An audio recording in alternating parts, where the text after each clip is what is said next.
So Okay, with thank you. go ahead and get started officially. My structure here is to be very informal.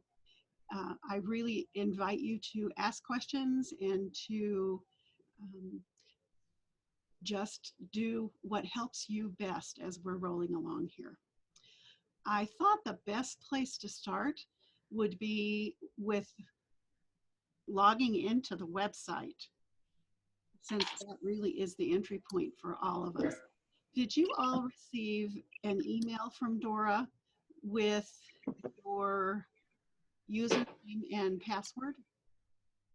I did. I didn't. Okay, so if you did, you can click on the link that was in the email. If you didn't, can you all see the login page for Dora Yes. on your screen? Yes. So you can see the URL if you want to type that in to get to the page.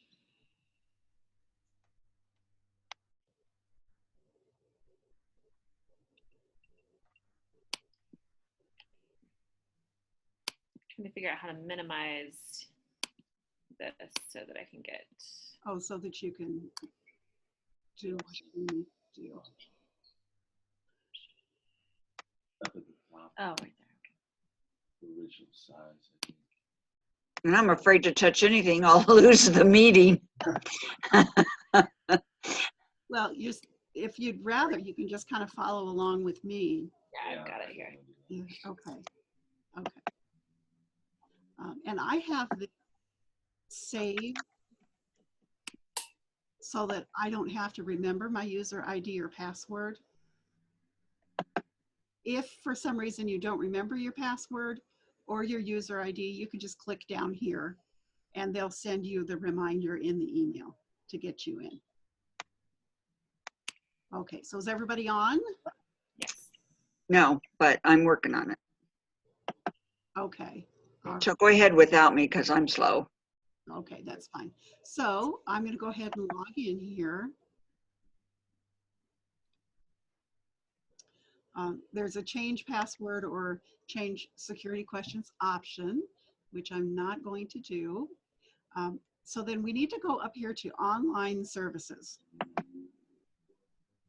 This website is not very intuitive. Do you see where it says renew your license here in the center? Yep. That's what we want to click on. Okay, and that takes us to this page. Now I have already submitted my renewal, and so it says completed. Your screen probably says start. Right. Okay, so the first thing that we're all required to do is to fill out what's called a professional profile. This is a series of basic questions. Do we live in the United States? Have we ever been convicted of a felony? Have we ever had a grievance? So we just have to go through and mark one of those. Are you a U.S. citizen? I want to. So this is an interesting page. We are all required to participate in the professional development program unless one of two things is true. One of those things is that we have something called the deem status. Deem status means that through my employment, I have ongoing training that's part of my employment. Then I don't have to go through the 40 hours of professional development documentation. I'm just considered automatically to have that professional development. So that's called deemed status. I don't think that applies to any of us that are on today. So what would the deemed status include? So that would be someone who works at a mental health center, Okay. someone who works full-time in a hospital, maybe a school counselor who also has an LPC license, but something like that where the training is built into the employment. Okay. The other exception to having to participate in professional development is in the military. So if anyone is called into active duty for more than 6 months, then there's a military exemption that allows for an adjustment.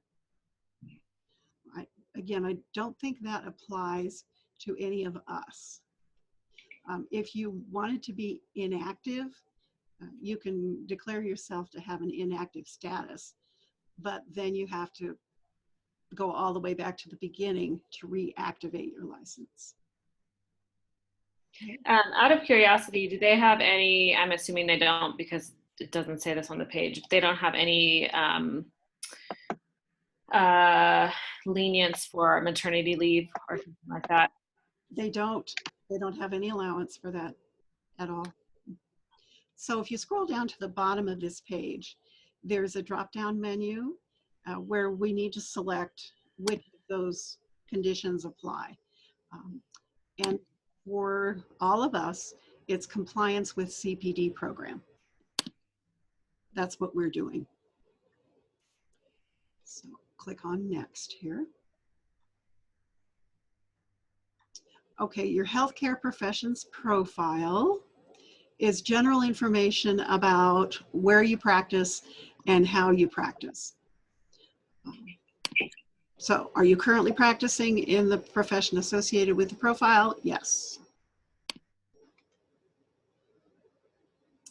And then here's where we are invited to give information about specifically what we do and about how many hours a week it is. So I don't do any inpatient work. I do outpatient work, about 25 clients a week typically, and then 15 for clinical, record keeping, other non-direct hours. Anybody do telemedicine, online counseling at all? I do. Yeah. Yeah, 1 to 2 hours a week. And Michael does as well. Yeah. Yeah, so we include that. So this is just an approximate. Now, I didn't put any hours in here, although I could have. Indirect patient care or collateral care would be if I'm communicating with a physician or if I'm collaborating with another therapist, where I might be seeing the mom and another therapist might be seeing the kids.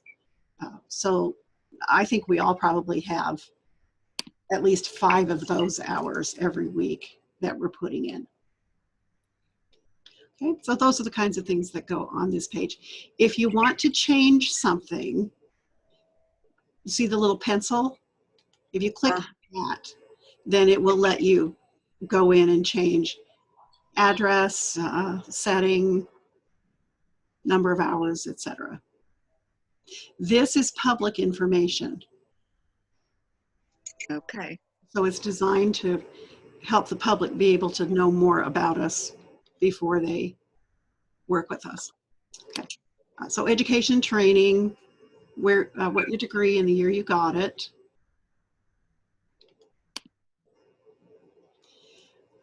And then any other licenses from any other state. Some people do have dual licensing. I do not. I'm just licensed in Colorado. Current business ownership in any healthcare related business. So if you're an investor in a pharmaceutical industry, this is where we have to disclose that. So, But it's not anything like I'm registered as an S Corp. no, no. Your practice is not considered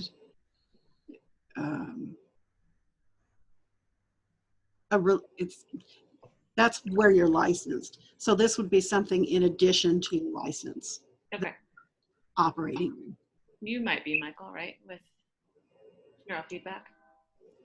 Uh-huh. Do you own a neurofeedback agency? I do. Yeah. And so what I would do with that is scroll down and select yes. And then you'll get to type in the name of the business and where it is. So is this required? Well, it seems, is it required to disclose those if it's already disclosed with the state? It is required to include that in your professional profile here. Okay, I can't seem to log in for some reason. So I'm just going to make paper notes here and then. And I am recording, so you will be able to Oh, perfect. Yeah. get the recording when we're done. So we have to list every company that we own or partially own or just fully own. That's in the medical field. Partially or fully, either one. Do you have a current business ownership interest? Okay. Any healthcare related business? The goal here, and this does happen, we have some physicians who invest in pharmaceutical industries or in medical technology companies. Mm-hmm. The public needs to be aware of any potential conflict of interest. Okay. Yeah. So that's, yeah, we invest in some of the new, like young practices, helping them get started. I guess I'd have to disclose all that. Yes, and I think actually it's a plus for you. It's something that shows your commitment and your leadership. So yeah, that's All right. Good to know. I Okay. had no idea that I needed to do that. Uh-huh. All right. Thank you. You're welcome. Okay, so I'm going back up here to put no. Do you have an employer? And all of us don't have an employer because we're in private practice. Do you have any employment contracts? Now, this doesn't include managed care. So if It does not? it does not. Okay. In network with insurance panels, you don't have to include that here. Okay. Does not include contracts with insurance providers. It's just with any other company. You ever had a public disciplinary action taken against you? Hopefully that answer is no, but it happens to the best of us. So if you go back to that, it says or country. Is there a list of, so I do a lot of work overseas. I've never had one, but I've never noticed that before. Like, so the regulatory agency extends even when we're in other countries? It does. So that's new information for me. I've always been told it didn't. And I have separate insurance for that as well. Like my liability insurance doesn't cover me there. I'd have one from another country. And actually, the state of Colorado doesn't have any jurisdiction over anything that would happen in any other country. Maybe that's what they But meant. this is a professional profile, which is information about us that we're putting out to people in the state of Colorado. It's really voluntary self-reporting. Okay. Here. It's not that DORA is going to do anything if there has been something that happened in another country. It's public information. It's really the only goal. So I think it's up to you what you see fit to do for your own particular situation. Okay. All right. Thanks. And I think the most important part is, have you ever had a grievance? Have you ever been forced to give up a license or been convicted by a board, either in this state or in any other state or country? Ever been terminated by an employer?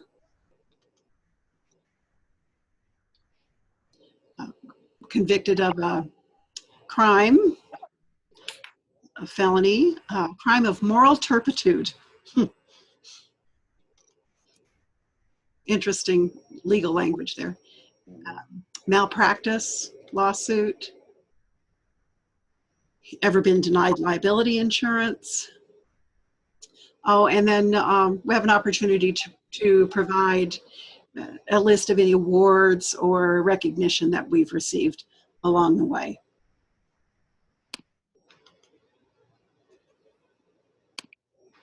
And then this is the attestation that everything is true. July 14th. You can, okay, so then this is the completed profile, and you can print it out, which I would recommend doing.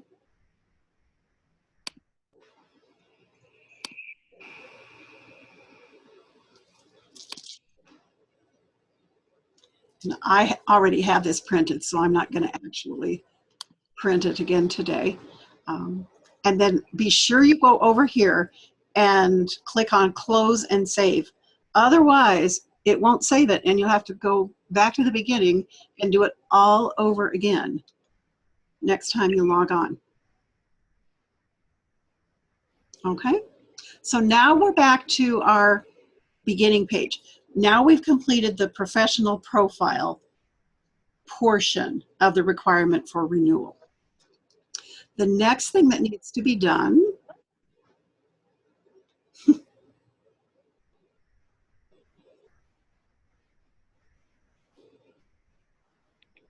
this is interesting. Oh, no, I don't want to restart. Oh, okay, so the reason I have to go back through this is because I haven't gone all the way to the payment. I haven't actually paid and renewed my license. So we don't need to go all the way back through here. We're going to go back to the home page. All right, so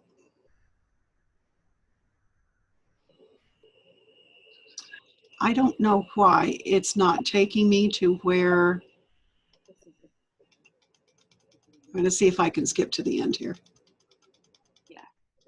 You should ask her what you need. Okay, I see. Okay, so here's what I didn't do. So if I clicked on pay invoice, Okay. that would take me to the payment page where I can enter my credit card or debit card, and my license is renewed. Once I complete that profile and pay the money, then I've renewed my license. They are not sending paper copies of our license anymore. What they will do is send an email with an electronic format of our license that we can print out. And they are sending that within a couple of days after we send the money and renew the license. Say that one more time. So they're sending what? An email confirmation? Right. Okay. In that email, they'll also send you an electronic copy of your license. And then it's up to us to keep that and to print it out. So they're not sending paper copies anymore. Can I ask how you got to, so I'm on the screen, the renewal in progress screen. Mm-hmm. How did you get to the payment part? We have to go all the way through the professional profile. Oh, you had to pay. And Or then you had, when you get to the end of the professional profile, then there's a button that says renew license or continue to payment. I don't recall what that button was. okay. Click on that button to get here. And then you see where it says pay invoice. Yeah, proceed to payment. Mm-hmm. Okay. And then you can either enter credit card, or if you prefer to do all the routing number and the account number on an electronic check, you can do it that way. Okay. Now, in my case, and let me know if you want me to hold off until later, but I'm not LPC yet. I need to take the test. So would I just apply and take the test and then when I passed it, then I would do all of this, correct? Mm-hmm. Yes. So you need to take the exam. You need to accrue your hours under supervision. You have to document your education. And so once you do all those requirements, then you can do the rest of this to get the license. So Michael's situation is kind of unique in that he used to be licensed as an MFT, right? And And it lapsed. it lapsed. So I have a lot of hours signed off on. But they have to be within supervision. 5 years, right, of the application? They do. And You would have to have had the supervision within 5 years from right now. that is Okay. Yeah. That qualifies some of them. Because the LPC is a different license than the LMFT.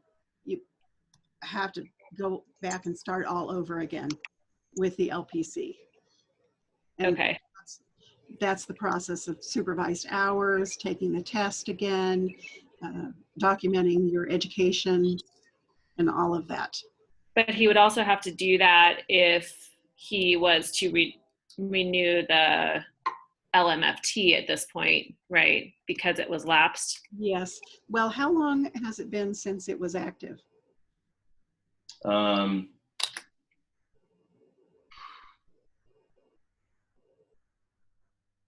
It was still active in 2012. Okay. You know, you'd need to contact Dora to see exactly what would be required with that. And it's really up to you whether you want to try to have a dual license or whether you just want to do the LPC. It's more money, more work to have a dual license. Yeah, I was just going to go with LPC to help with supervision eventually with our own team. Yeah, and that makes good sense. Yeah. Okay. Okay. Now, when we applied for the license, we now have, except for you, Michael, since you're a candidate, our current LPC license started in 2015, went from September 1st, 2015 to August 31st, 2017. In 2015, the Professional Development Hours Program was initiated for the first time. So before that, we didn't have these requirements. Okay. When we submitted our renewal in 2015, we had to submit several different things online to the state of Dora, to the state. They have now changed that, where we're now not required to submit our documentation for continuing professional development to them. Instead, we have to keep our own records on file. Then if we're ever audited, we have to produce our proof of our continuing professional development. So since I wasn't licensed, I just received my license in 2015. So prior to that, the CEUs were not required. That's right. At all. So you had to enter things online, but they essentially you didn't have a particular requirement for that. And now it's 40 hours over the course of the 2 years. That's right. Mm-hmm. Mm-hmm. So I've already entered in my continuing ed on this portal, their portal. Mm-hmm. It's just there. It's not there anymore. They took it off all that work. Okay. In 2015, we had to submit, I'm trying to backtrack to our beginning page here. I'm just going to go here. In 2015, when we submitted our renewal, our license renewal, we had to submit a learning plan. Right. And a professional practice survey and it was just those two things that we had to submit. Dora doesn't even have those anymore. So if you didn't save a copy of the thing that you submitted to Dora in 2015, they're gone. Now, so I think it might be useful to talk specifically about these professional development requirements, because the good news is that even if you don't have that form or the forms you submitted anymore, we have up until the time we actually renew our license in 2017 to revise whatever we did in 2015. Oh, great. So I didn't save mine. I think a lot of people probably didn't. But that's very important to do this year.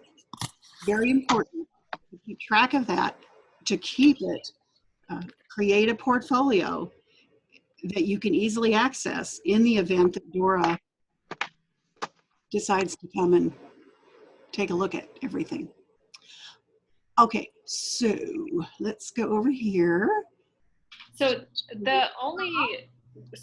in order to keep your license active at this point with Dora, the only requirement is to do 40 hours of CEUs. Is there a particular amount of hours you need to have client face-to-face time? There is not. How interesting. So if one were to take 6 months off or only practice 1 hour a week, they don't care. They don't care. As long as you get your CEUs completed. That's right. Interesting. Okay. Yeah. Okay. So I sent you some documents in an email yesterday. I have to pull those up right now. Know that you can also get those online on the Dora website. This particular document is called the Professional Development Continuing Professional Competency Program Portfolio. This is the handbook for the professional development requirements. So if you've got any questions that come up after our time together today, this is your resource that's got all your information in it. So wait, the professional development activity chart is what you're looking at? No, this is the Continuing Professional Competency Program Portfolio.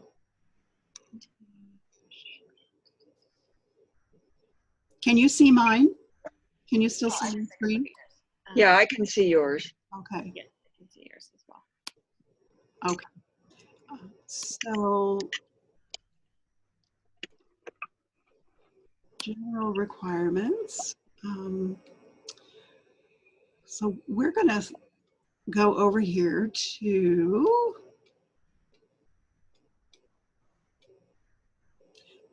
the general information here that I think we all have. Can you enlarge it on your screen, Sandy? I can, yeah.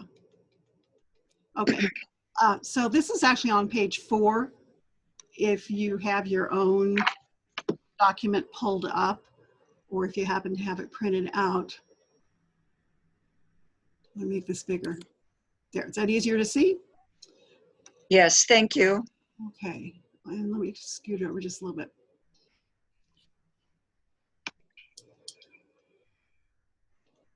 All right, so CPD program steps. These are the requirements to be compliant with professional development. This first is what they're calling reflective practice. I think there are actually a couple of good things about this program. One is that they expect us to be self-monitoring and to be self-responsible for our own education and professional development. So they invite us to think about what our strengths and weaknesses are.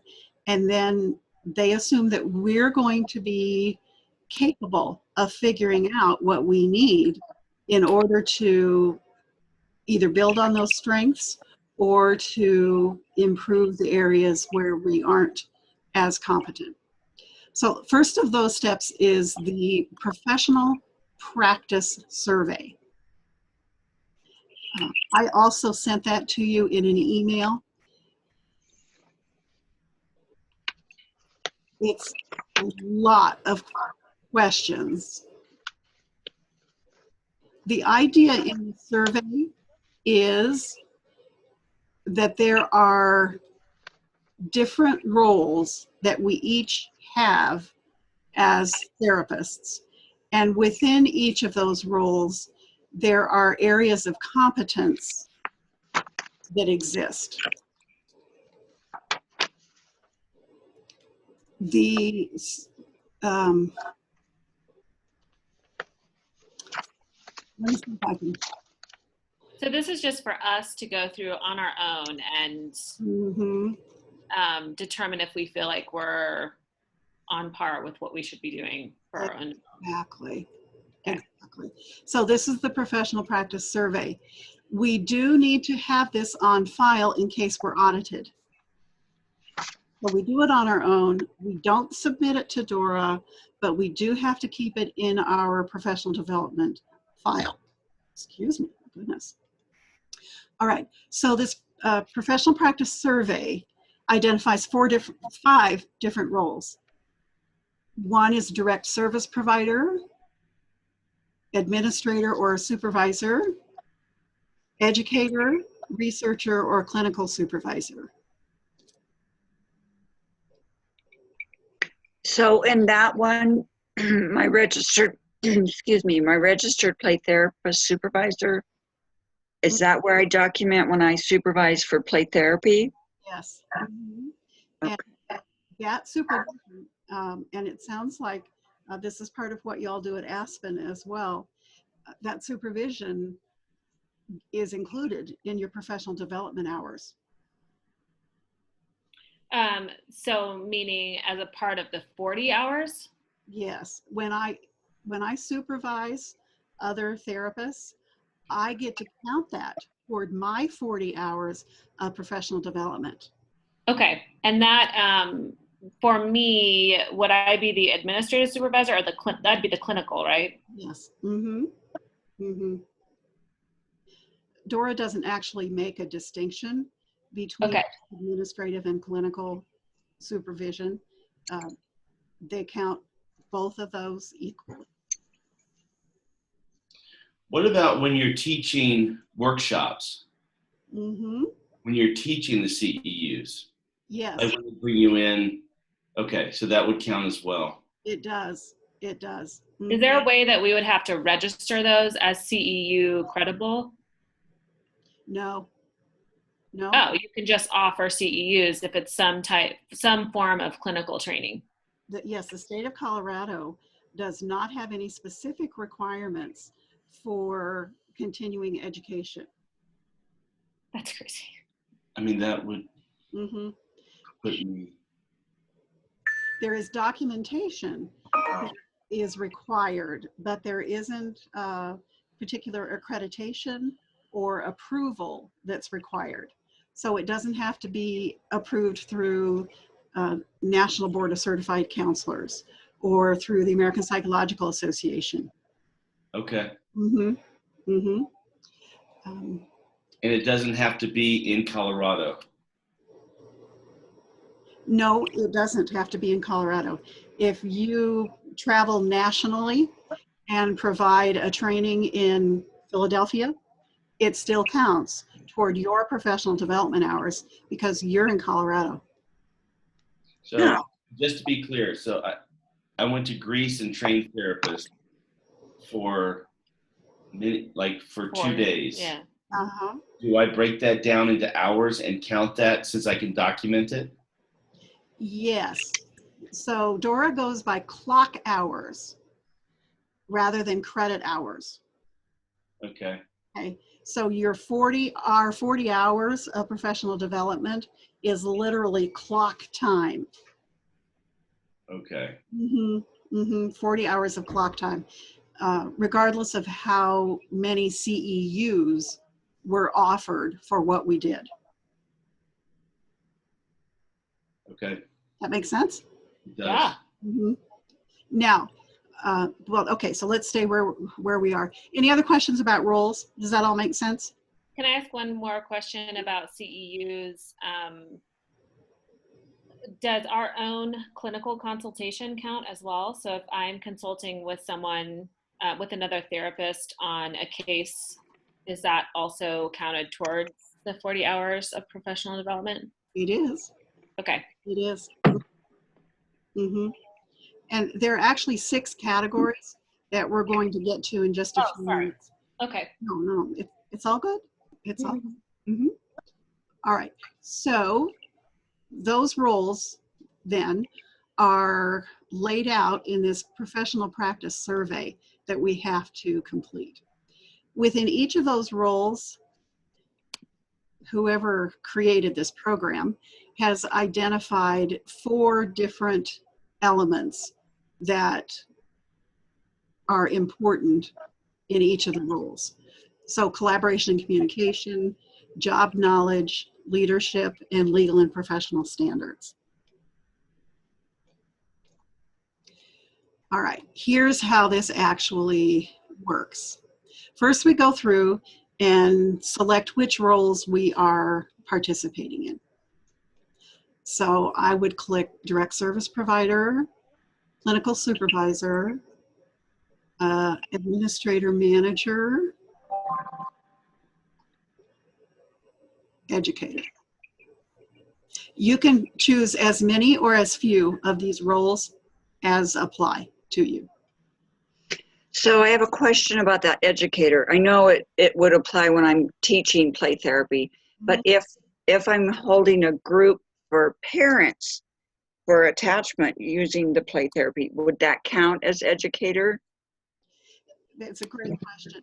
The way I understand this is that anything I provide to clients is considered direct service. Okay. Education or psychotherapy. Okay. Anything that I provide to other professionals or to other educators would be considered education. Okay. Mm-hmm. Yeah. So this survey then is divided into sections. Here are all of the questions to answer about being a direct service provider. And this, again, this is us reflecting on ourselves and evaluating ourselves. Do not know, know about, know, perform, proficient, or can teach. I really love it that they consider the highest level of knowledge to be the ability to teach something. So I have another question. So I did this in, I don't know, probably 2015. It's all gone. It's no longer there if I didn't save it in my own little file. That is correct. Dora, I know it. Dora does not have it anymore. Okay, doke. Mm-hmm. Yeah. And so we'll go back through and do it again. So this is pages and pages and pages of self-examination and questions here in each of these roles. Okay. You can complete this either electronically online, you can mark it, or you can print it out and do it paper and pen and then scan it back in.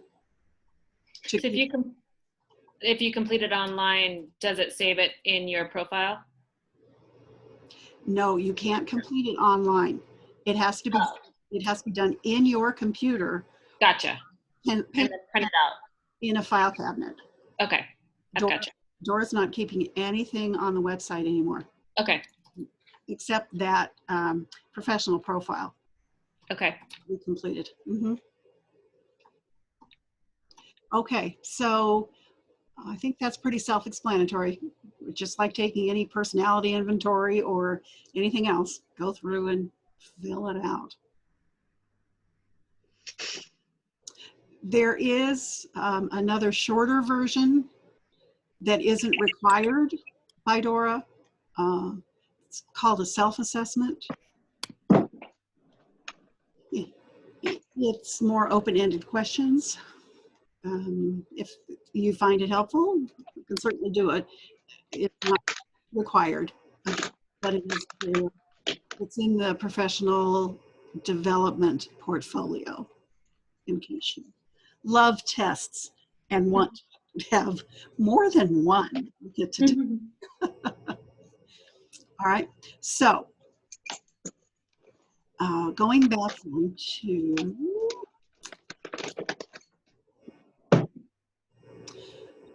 so then our first step for the continuing professional development was that survey.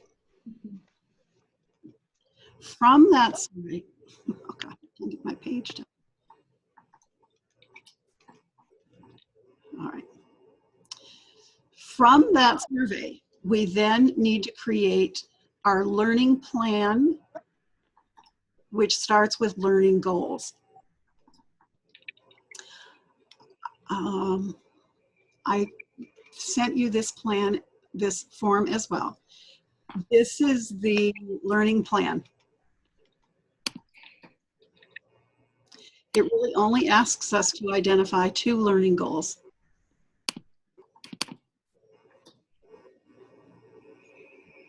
And again, if you didn't keep what you submitted in 2015, we all submitted one of these in 2015. If you didn't keep it, it's okay, because you have until you pay the money in 2017 to revise it. So you can go back and do it all over again. If Joy. not so much.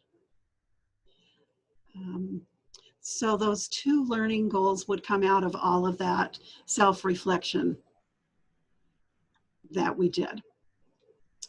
You can see on the form, go back to the form. Okay, so the first thing you do is identify your 2 goals. Then comes the documentation part. And that's where things get a little bit complicated and time-consuming and a little more difficult. You can see that there are 6 categories that Dora identifies of professional development hours. You can have up to 20 hours in any one of these categories. If you have 40 hours of coursework, you can only count 20 of those. That stinks. I believe the philosophy is to help us to be varied in our growth and in our interactions with that growth. So independent learning would be an online class, right? So independent learning, I think this is really interesting. Independent learning is reading an article or reading a book, No. participating in a webinar, viewing a webinar that is recorded. There's a whole lot of latitude with the independent learning. There is a form, however, that we do have to submit with each, that we have to keep on file with each independent learning or group learning activity that we do. So if you read a book, for Pete's sakes, just guesstimate the hours. Right, right. Reasonable. And I'm pretty sure Dora's not going to allow 20 hours of book reading as a part of professional development. But if you were studying like the differences between Myers-Briggs, DISC, and the Enneagram, and you're reading several books, would you put those down separately, or would you make that 20 hours of one study? I would use my learning goal to make that determination. So if one of my learning goals was to become more proficient in the use of various assessments, then I would probably lump that all together as one independent learning activity. Okay. And where is the form? I'm trying to see on here where that independent learning form. It's one of the PDFs you had attached. Oh, to you had the attached email. it. I emailed it to you. Oh, wonderful. Okay, thank you so much. You can get all of these online as well on the DORA portal. You can also download them. So we should be completing this for the past 2 years since it's no longer completed online. Exactly. And then obviously moving forward. Yeah, Okay. right. So we really need two things. We need all of our documentation from 2015 to 2017. Mm-hmm. And we need to start over with 2017, September 1st, and keep that documentation for the next 2 years for the 2019 renewal. Yeah. Okay. So this is the form for both independent learning and group study. So group study is a case consultation group, or I participate in Diane Heller's masterclass for trauma, and that includes case consultation with her every 2 or 3 weeks. And she puts out videos. So it's group study because people are collected in the same place at the same time, learning together. So something like group supervision that I conduct would also, where there's some form of learning element, would also count for that? Mm-hmm. Mm-hmm. So that, right. If you have a case consultation group with other licensed professionals, that counts as group study for them and for you as well. What about LPCCs? It's part of the LPCC supervision requirement towards their licensure. Mm-hmm. But if we are, I as an LPC in a group consultation with LPCCs, does that count for me? It does count for you. Mm-hmm. Okay. Mm-hmm. For you, it goes actually in the mentor category because Okay. you're not learning so much as teaching. Sure. Okay. Actually, you're supervising with LPCCs. Okay. So I provide this sheet when I do a case consultation group, or for today, and for any webinars that I do. I provide this to all the attendees, except I can't fill in this bottom section that talks about how the activity was relevant to your learning goal.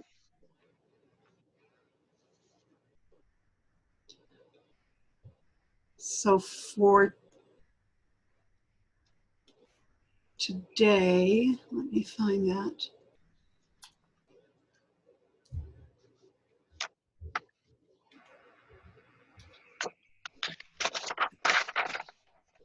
I'm just going to try to show you a sample here.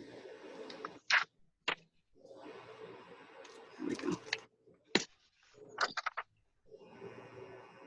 Okay, so this will be emailed to all of you after the workshop today.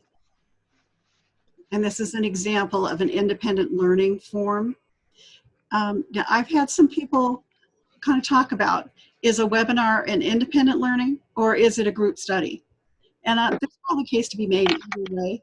I consider it independent because most webinars, people don't actually participate. It's mostly listening. I think today could be more of a group study. So you can mark whichever way you think today's activity was. So I want to make sure I'm confused. So my online class that I have to take from one of my certifications, I have to take a class every year. Do I put that in as a webinar? You take it online? Yeah, and then I do my homework, they grade it. And I would put that in as independent learning because it's online. okay. Okay. The other category that we all have a lot of hours in is coursework. And so again, I think an online course where you interact with the instructor and you get certification afterwards is a pretty traditional format for coursework. And I think Okay. counted. The way that this would likely shake out for most of us, I think, is it's wherever we're going to be able to make our hours fit.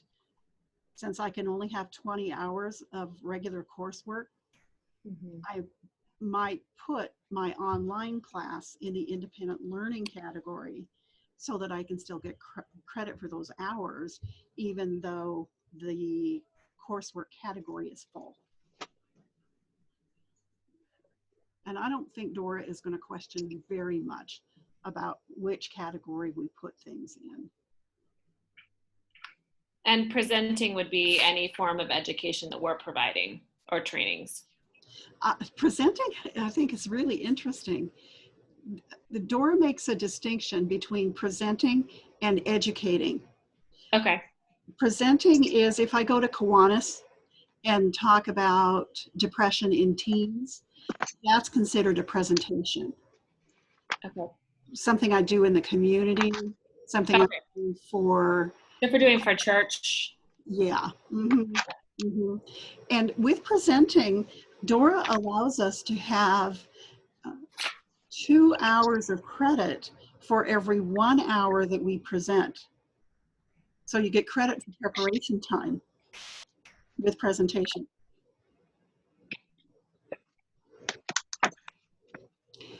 Great. Yeah. Now let's go to requirements. So here is yet another form. Forms are us, right? Wow. Forms are Dora, right?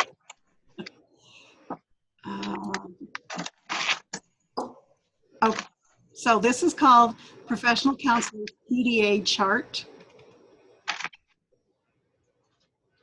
This outlines each of those categories and then gives you the documentation requirements for each of the categories. We haven't talked about volunteer service, but you can get up to 20 hours of credit for volunteering. What you need for documentation is some kind of letter or document from some person in the organization for which you volunteered with a number of hours on it. So mentor supervision actually works both ways. If I am mentoring someone else, I can get credit. If I am being mentored by someone else, I can also get credit. The documentation has to come from the mentor supervisor and myself confirming the participation of each party. And I so love this, etc. at the end of their sentence. Must include goals, objectives, dates, times, PDH earned, etc. So I'm not exactly sure what etc. would be. Again, I think they are assuming that we have enough professionalism to figure out how to document what we did. Sure. For presenting, we have to have some document from the organization. So I'd have to have a letter from Kiwanis with the name and title of what I did for them. Coursework, almost every course that I've participated in or presented has a certificate at the end of it. And I think that's the best documentation for the coursework itself. Independent learning, we talked about this group study form that we need. The form is the same, whether it's independent learning or whether it's group learning. And then here's our reminder, no more than 20 professional development hours can be accrued in any PDA category. There's one window of flexibility with that. If I have 5 extra hours that I've gotten in the last 6 months, I can carry those over into the next licensing cycle. So if I would end up with 45 total hours of PDA, I can count the 40, and then I can take the 5 I've gotten in the last 6 months and apply those to the next license.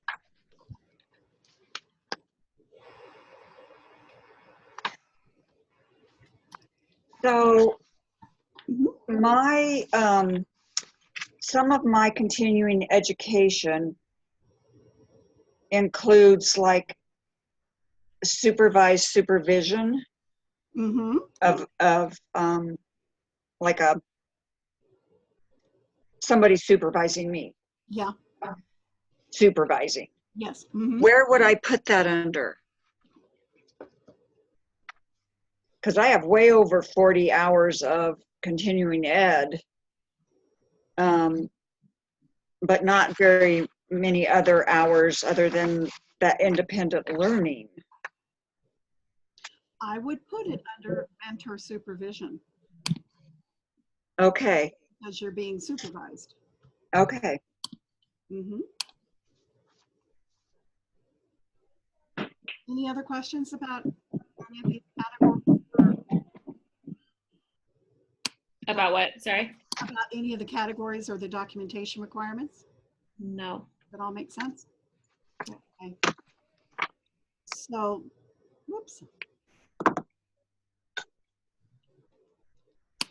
The next form then is this learning plan. Because what we have to do with this learning plan is we have to list every professional development activity that we've completed in the last 2 years. We start with a category, such as volunteer service, where we did that, the contact info, when it was done, the number of hours, and do we have the documentation. That little chart has to be completed for all of our 40 hours. And that's the bottom of the learning plan. Great. Make sense? Mm-hmm. Okay. This does not have to be completed before the license is renewed. It does have to be completed and available should we be audited. Great. But the audits This week. even start until September of this year.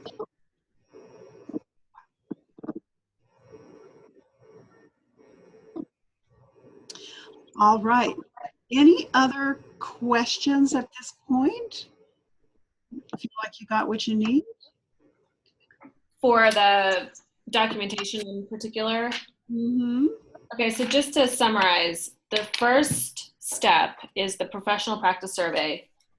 The second step is the learning plan, which includes the, what was the first part of it? The, yeah, learning goals, and then Mm-hmm. the plan. Sorry, I'm looking on it as you're scrolling down there. Mm-hmm. Mm-hmm. And that includes the hours that we've accrued. Right. Okay. Now, what I think most of us are doing here is that we're having to recreate what we've actually done in the last 2 years. The intention of DORA is that we make this learning plan now and then keep it active and follow through with it for the next 2 years. So that when 2019 comes around, we've got the learning plan, we've got all of our hours, everything fits together, and we're ready to go. Sure. And okay. Yeah. Mm-hmm. And that's it. Yeah, you're scrolling down here. So yeah, documentation, and then that's all that's required right now by DORA. That is it. Mm-hmm. That is all that is required. Okay.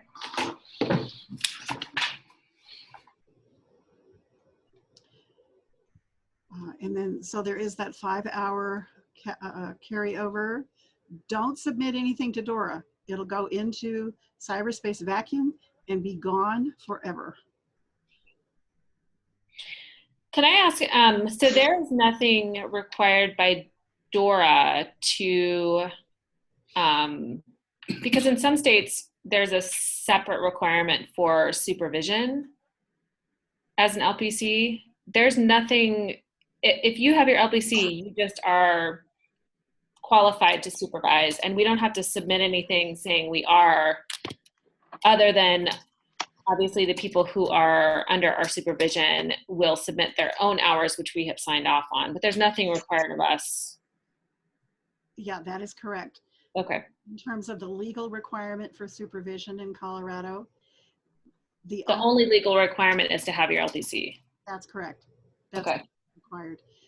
Ethically, and what's considered best practice is for a supervisor to have at least 2 years of experience as a licensed professional. Okay.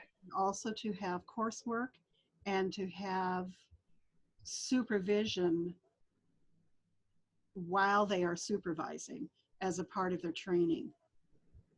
So those standards are national and considered best practice, even though Dora doesn't require them.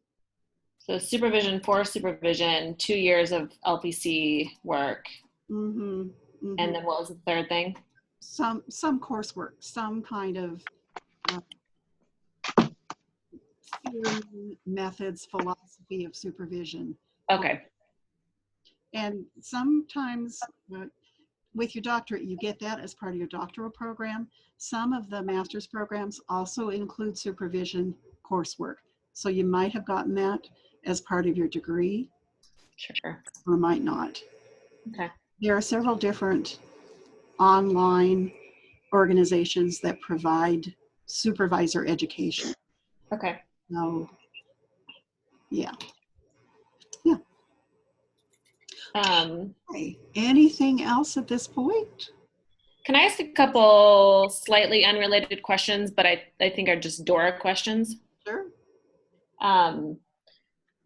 So I actually believe one of my supervisees, one of my LPCCs, sent you an email asking for their licensure within the 2 years that they are required to have to get to their LPC status. Are they able to count their hours during their internship, during their master's program, or is it does everything have to be counted from when they are registered as a psychotherapist with the state? The internships do not count toward Internships do not count. Okay. No, it has to be post-degree, and it has to be post registering and starting the LPCC process. Okay.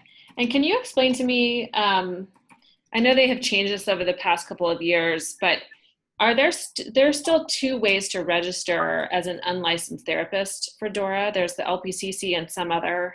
Yes. So there are 2 different designations, and this actually only started in 2011. Right. So you can be a registered psychotherapist. Okay. In which there aren't requirements for supervision or ongoing training. Basically, you just sign up with the state so that the state can hold you accountable. Okay. So you have a master's degree at that point, but you're not working towards the license, essentially.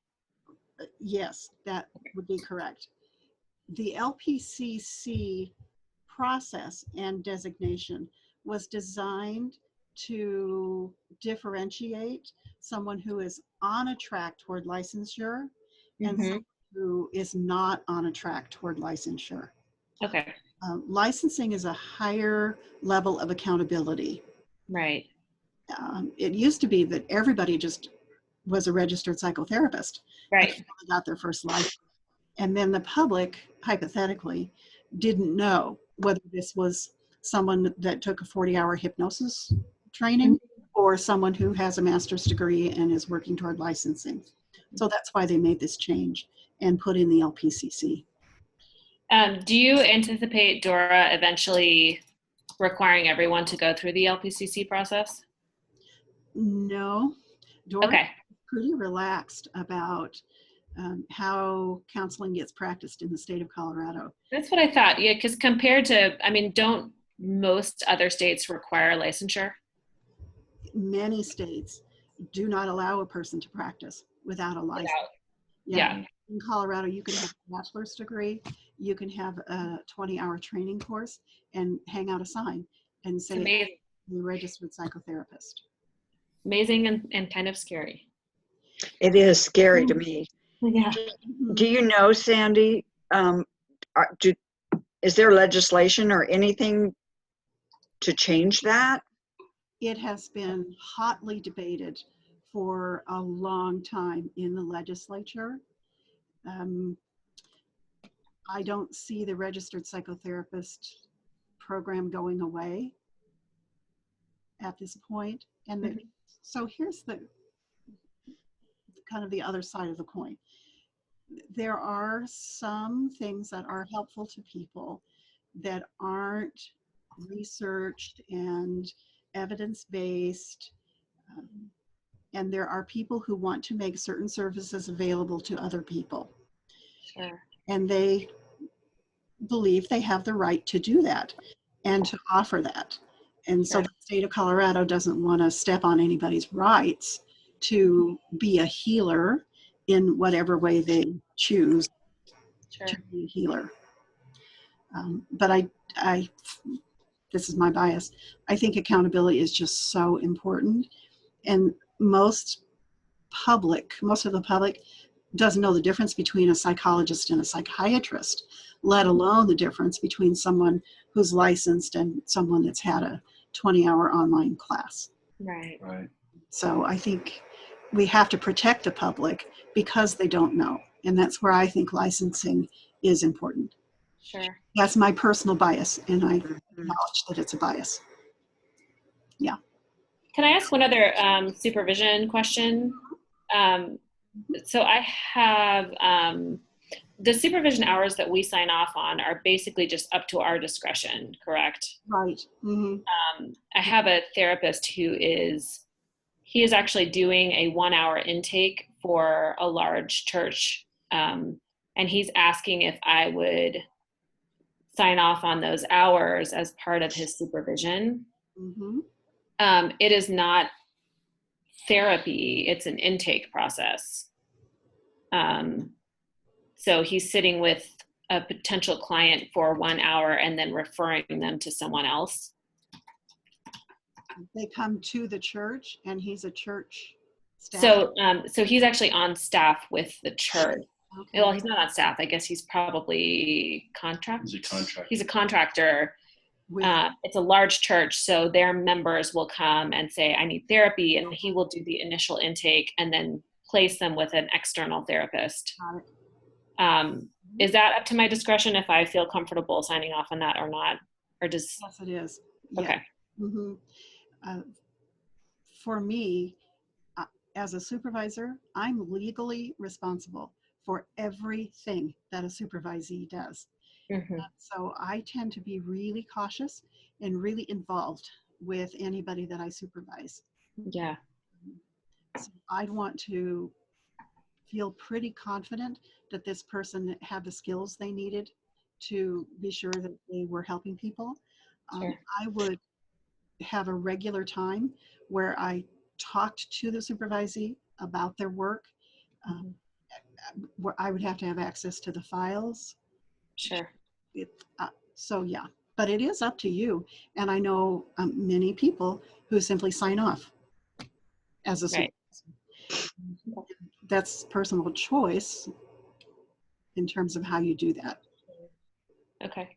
Mm-hmm. One other kind of unrelated question, but do you know what teletherapy across states looks like as far as, are there any requirements from Dora, or is that something we are able to do across state lines? There are ethical guidelines for Okay.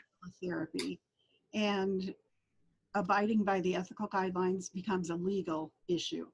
If I have not been ethical, then I can be legally sued for malpractice or for negligence. And the ethical guidelines are national? Yeah, the National Board of Certified Counselors has created a complete handbook for mental health, online counseling. One of those requirements is that we have at least one face-to-face encounter with anyone that we work with online. Okay. And we have some system of verification where if we're doing an email or if we're doing a chat, we make sure that we're actually communicating with the person that we think we're communicating with. So does video conferencing, would that be a confirmation? Yes, I think that would hold up in most cases. Mm-hmm. Okay. And you want to be really careful about your video conferencing platform. Some of them are not HIPAA compliant. For example, Skype isn't HIPAA compliant because they do all kinds of things with people's information. There's a platform called VC, capital VSEE. That's what I use. Yeah. And it's a really good system too.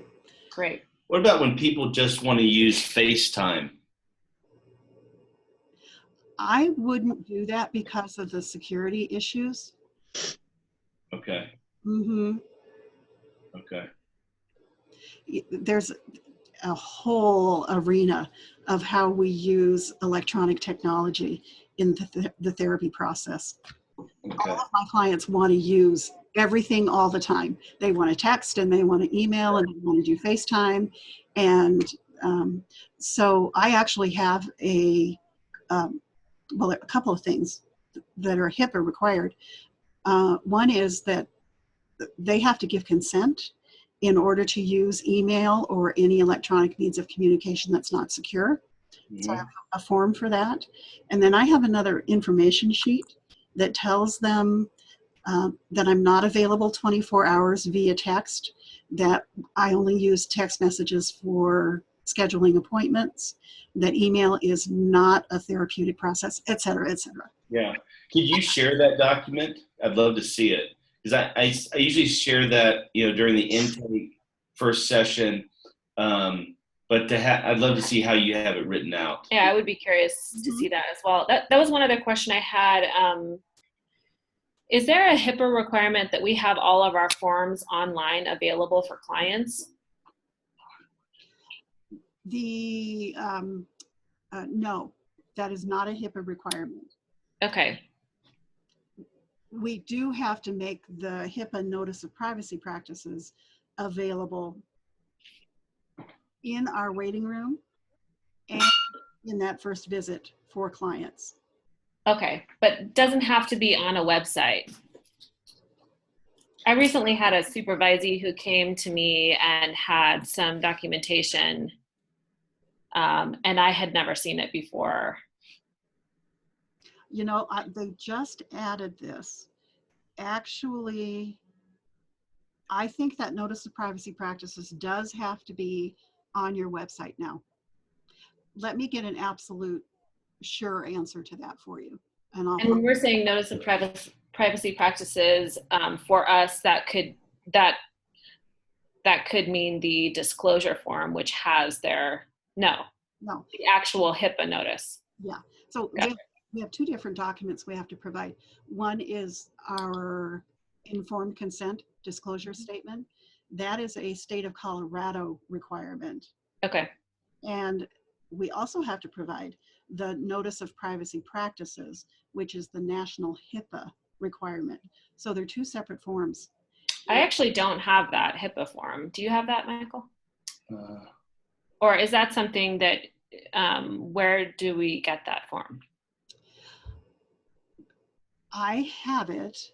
You actually participate in a HIPAA training because it's a whole separate system that has a set of requirements. So I have those that I offer fairly regularly. HIPAA trainings. Okay. In the process of developing an online video HIPAA training. in my time between 2 and 4 a.m. Okay. So that's something you might be offering that we could hop into. Okay. In the meantime, I will send you the notice of privacy practices and that electronic communications form. That would be helpful. But I'd love to take the HIPAA training if you're going to offer that. Don't have to take it from me, but I do Okay. think it's a really important thing for all of us to do. Okay. Mhm. Mhm. That's helpful. Okay. Good. Did you have any other? Yeah, anything else? So for Michael, if he was able to contact Dora and have if he was able to renew the LMFT relatively easily compared to going through the LPC process. The LPC process is definitely easier than the LMFT. But if you didn't have to retake the exam, I do. You do. Oh, for yeah. sure. So Okay. that's why I was like, I'd rather take the LPC one. Gotcha. The MFT is, it's almost like they're making it super hard to not get, to not pass. I mean, it's becoming much more political in the way that it's taken and the way it's viewed. And I'd rather just be the same as just what we need. Sure. And the LPC seems a bit more organized. There's a lot of, No. I haven't attended anything as clear as this training, and I've paid a lot of money to go to several. So. Yeah, that's one other question I have is I get wind of things that are changing with Dora as far as particular requirements. But is there a platform for us to actually see some of those updates from Dora? So, for example, I had someone communicate to me that we, per Dora, are no longer able to see a couple and see one individual from the couple for an external session or for a different session. So that Dora's requirements have now shifted to you can only see the couple and never see one of the individuals for a partial session. Or how are we to be abreast of some of those? And is that accurate? That's actually not accurate. But to answer your first question, there are 2 or 3 different ways to make sure that you stay on top of legislation. You can sign up with Dora to receive email updates from them. And they're pretty good about sending notices when anything changes for us. And are they specific to our field? They are. Mm-hmm. Okay. Mm-hmm. Yep. This is the mental health licensing section of Dora. Okay, so there's just a place online to sign up for that. Mm-hmm. Okay, excellent. Yep, just go in there and sign up for that. I have an Integris Mind Care network that includes an e-newsletter every 2 or 3 weeks, and I put any changes that come across the state or nationally in that newsletter. So if you wanted to become a Mind Care member, it's $25 a month to do that. And I certainly can send you the link to that as well. The Colorado Counseling Association has a lobbyist that they work with, and they also provide updates about what's happening in the legislature. So that's helpful. If you want to join CCA, that's a part of their website as well. Okay. Mm-hmm. Great. My understanding in regard to the couples question is that this is an ethical question, and in the marriage and family arena, there are 2 different schools of thought and have been for a long time. One of those schools of thought is that best practice is to never see an individual from a couple or a family outside of the conjoint session. You just don't do that because secrets can get carried, the dynamics of the family or marriage therapy process change. Sure. And it's just not ethically in the best interest of the client to see anyone outside. Now, there's another school of thought that says that it's sometimes essential that you see an individual member in order to be able to really get the full picture from them. There may be things they're not comfortable talking about with other family members being present. The most important part of it is that you see spell it out in the very beginning so that whoever you're working with knows what those guidelines are. Sure. It's not DORA regulation, however. Okay. It's a standard of practice. Sure. Okay. This was super helpful, Sandy. Well, I hope so. We Yeah. really, appreciate your education on all of this. Well, I'm really happy to do it. There's super just valuable. so much involved in what we have to do, and none of us have the time to deal with all this paperwork Right. things. And when things change, it is actually I have found DORA very difficult to work with.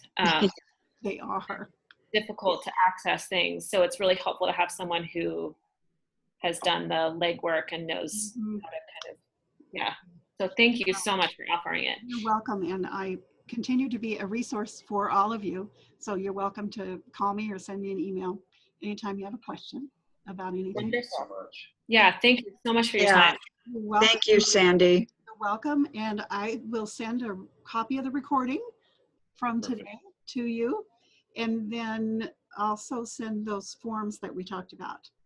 Wonderful. Thank you. Thank you. You're welcome. Take good care, everybody. Okay. All right. See you all. Bye-bye. soon. Alrighty. Bye-bye. All right.